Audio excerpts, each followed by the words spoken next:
அவதார புருஷா பார்ட் 2. இப்போ நம்மளுக்கு ஸ்டோரி எங்கேருந்து கண்டினியூ ஆகுதுனாக்கா, கிளைமேக்ஸ் சீன்ல அவங்க விட்ட இடத்துலேருந்து கண்டினியூ பண்ணி நிற்கிறாங்க. ஹீரோ வந்துட்டு அவரோட பூஜை, பிளாக் மேஜிக் பூஜை கண்டினியூ பண்ணி சில பேர் வந்து சொல்கிறாங்க, இது தப்பப்பா, நீ விட்டுரு, நீ உன் லைஃப்பை பார்த்து. ஹீரோ திரும்பி வந்துட்டு அவரோட ஆக்டிங்கோட வேலை ஃபீல்டிங்கில் பண்ணி நிற்கிறாரு. திருப்பி ஹீரோயின் வராங்க, வாங்கன்னு கூப்பிட்டு போகிறாங்க. இங்கெல்லாம் பார்ட் 1ல பார்த்துருப்பீங்க, ஒரிஜினல் புல்ல வந்துட்டார், ஹீரோ வெளியில் தோர்த்துட்டார். இப்போ இவரு வராரு அம்மா சென்டிமெண்ட்டோட ஃபீலிங்கோட.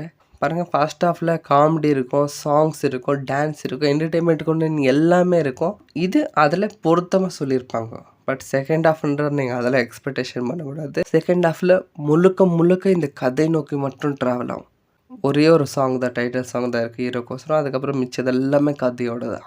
கதை அப்படியே ட்ராவல் ஆகுது. இப்போ இதில் எடுத்துக்கிட்டாக்கா, இதில் இன்னொரு ட்விஸ்ட் என்னன்னாக்கா, ஹீரோக்கு வந்து அப்பனா இருக்கல, அவர் மகனை ஏற்றிக்கிட்டார். தன் பையனை தானே ஏதோ அவர் ஒரு மேஜிக் பண்ணி சாவடிச்சுட்டு இவங்க அம்மா வந்துட்டு மாட்டி நிற்கிறாங்க. எங்கே இதில் தங்கச்சி பிளாக் மேஜிக்னால அடிபட்டு செத்துடுறாங்க. இவங்க அம்மா மாட்டி நிற்கிறாங்க திருஷ்யலோகத்தில். இவர் வந்துட்டு திருஷ்யலோகத்துக்கு போயிட்டு அவங்க அம்மா காப்பாற்றிட்டு வரணும். இதுதான் இது. அவர் போய் காப்பாற்றினாரா இல்லை அங்கேயே போய் இருந்துட்டாரு. இதுதான் கிளைமேக்ஸ் ட்விஸ்ட். சூப்பராக முடிச்சிருந்தாங்க கிளைமேக்ஸ். ஒரு வாட்டி பார்க்குறது இருந்தால் பாருங்கள். தேங்க்யூ.